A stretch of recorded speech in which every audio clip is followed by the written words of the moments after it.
आज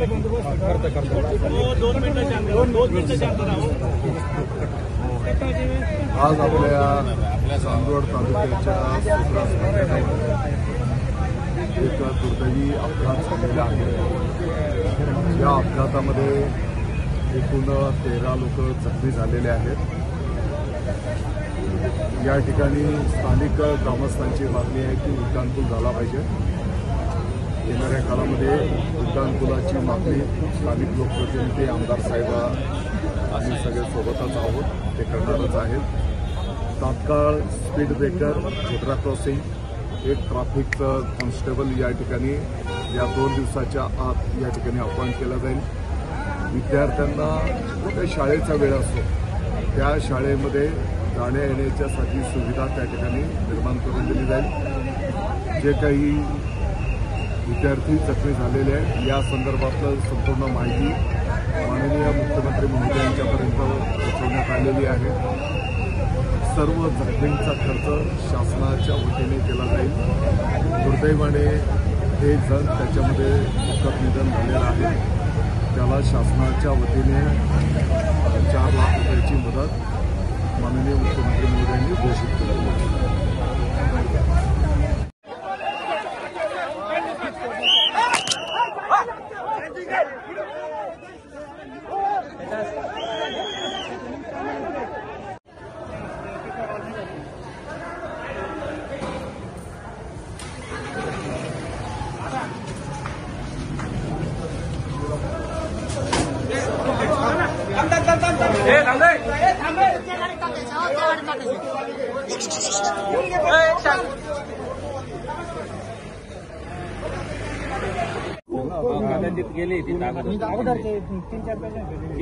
गाडी 5ची तिथे पाठवली, दुसरे 5 येते वडळीत, पण वडळीतून त्याला पुढे हलवायला लावलं आणि बाकीची राहिली। आम्ही फक्त टाकीत राहिलो, गाड्या कुणीकडे गेल्या पाहिलं हो असं म्हणून।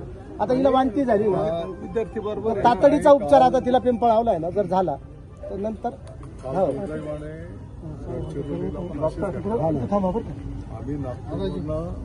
हेलिकॉप्टर आणि 2 विद्यार्थी नागपूरला पाठवले।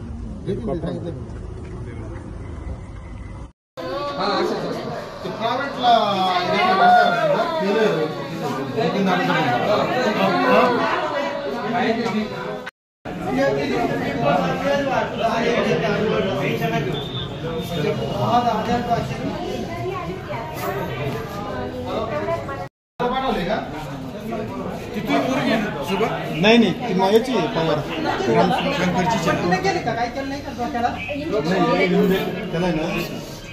पुढे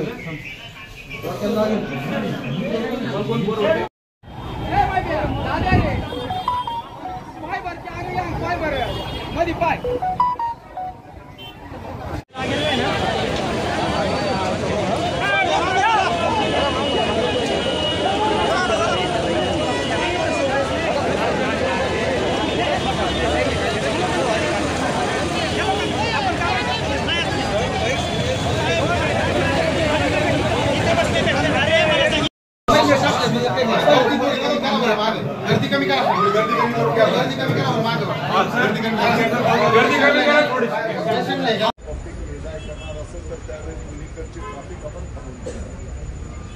उड्डाणपुलाची पण मागणी आहे, परंतु त्याला वेळ लागेल, परंतु त्याचा पाठपुरावा ऑलरेडी सुरू आहे।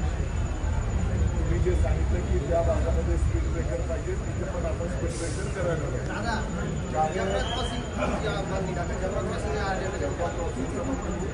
पहिला विषय तर नुसतं अपघातापूर्ण कलम लागणार नाही। या ड्रायव्हरने जाणीवपूर्वक जी काही दुर्दैवी घटना घडलेली आहे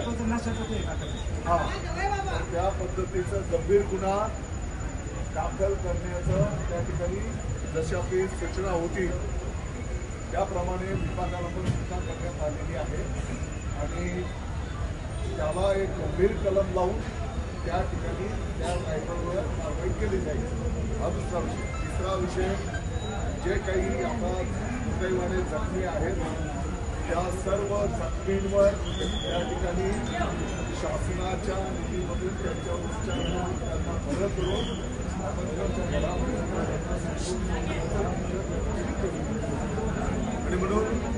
आपल्याला विनंती आहे की आपल्या भावना अतिशय रास्त आहेत.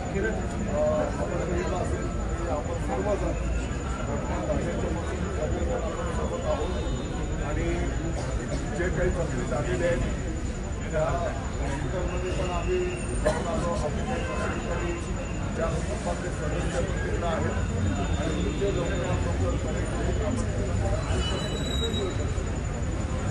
या संदर्भामध्ये काही आम्ही एसटी विभागाला पण कळवलेलं आहे की बाबा ज्या विद्यार्थ्यांच्या खात्यावर बसायचं आहे तर त्या ठिकाणी व्यवस्थित बस घातली पाहिजे. सर्व विद्यार्थ्यांना जगणं उतरणं आणि शांततेने करा ही एसटी विभागाला पण सूचना केलेली आहे. नॅशनल हायवेवाल्याला पण सर्व्हिस रोड इथं तात्काळ झाले पाहिजे अशी सूचना नॅशनल हायवेवाल्याला पण केलेली आहे. बसवाल्याला पण आपण सूचना म्हणून मी सांगितलं की आपली सूचना होती म्हणून